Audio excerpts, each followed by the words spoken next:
Mendaki Rinjani menjadi kebiasaan sebagai warga Lombok, kami naik setiap 1 tahun sekali untuk memancing ikan sekaligus liburan.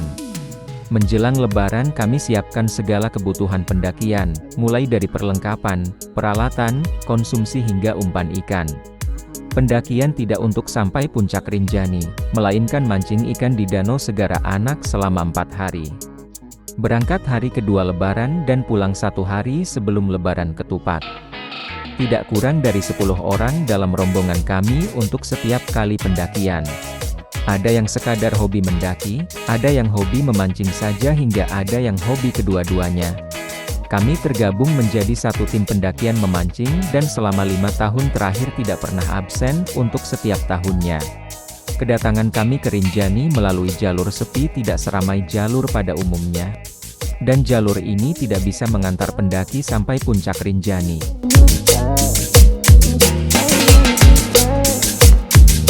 Jalur yang kami maksud tadi sebelumnya melalui Desa Lentein, Kecamatan Batu Kliang Utara, Lombok Tengah. Jalur ini tidak jauh dengan jalur Aikberik dengan satu titik temu di atas danau. Maksudnya, jalur Lentein dan Aikberik memiliki satu pelawangan yang sama. Sebelum masuk ke hutan lindung kaki Gunung Rinjani, terlebih dahulu melewati 2 hutan berbeda, yaitu hak guna usaha dan hutan kemasyarakatan. HGU dan HKM bisa dilewati menggunakan kendaraan roda 2 dan roda 4 dengan waktu tempuh sekitar 30 menit. Setelah sampai, kami titip kendaraan terlebih dahulu. Kebetulan ada pemilik hutan yang tinggal di sana dan selanjutnya kami mulai berjalan kaki.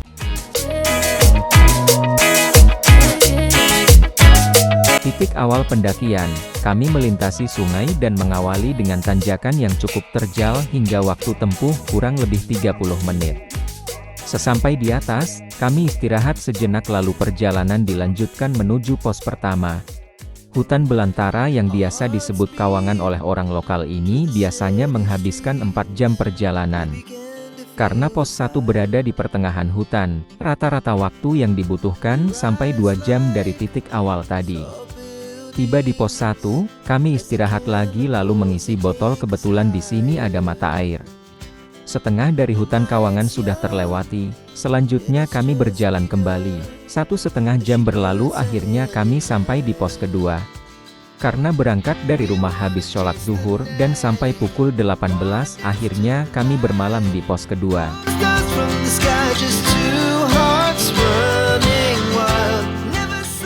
Pagi tiba dengan suasana alam pegunungan yang cerah dan harmoni. Kami lanjutkan kembali perjalanan ke pos ketiga.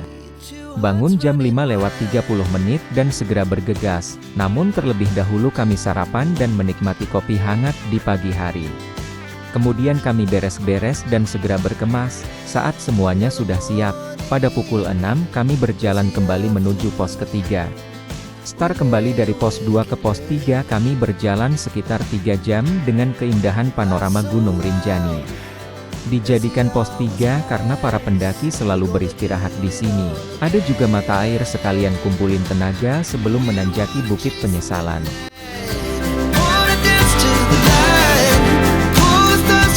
Berangkat dari pos 3 menanjaki Bukit Penyesalan menandai bahwa kami akan segera sampai Pelawangan. Karena setelah berada di atas Bukit Penyesalan, jalur yang kami lalui tidak lagi menanjak melainkan turunan yang landai.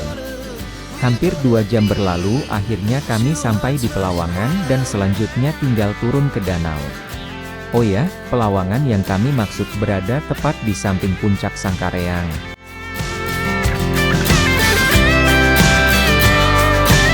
Melihat indahnya danau dari atas, kami tak sabar untuk segera tiba. Jurang yang curam dengan medan yang cukup ekstrim, setiap pendaki harus turun melewati beberapa tali pengaman. Singkat cerita, akhirnya kami sampai di danau pukul 14 setelah 1,5 jam berjibaku dengan rute yang tidak mudah. Rasa lelah terbayar lunas dengan keindahan, menikmati panorama dan suasana harmoni sambil mancing ikan.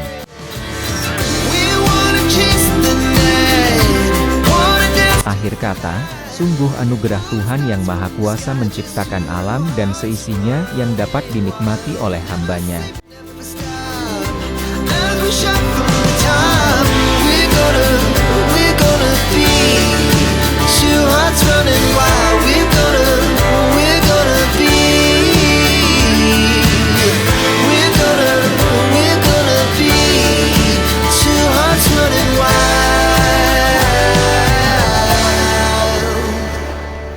Pelik ini.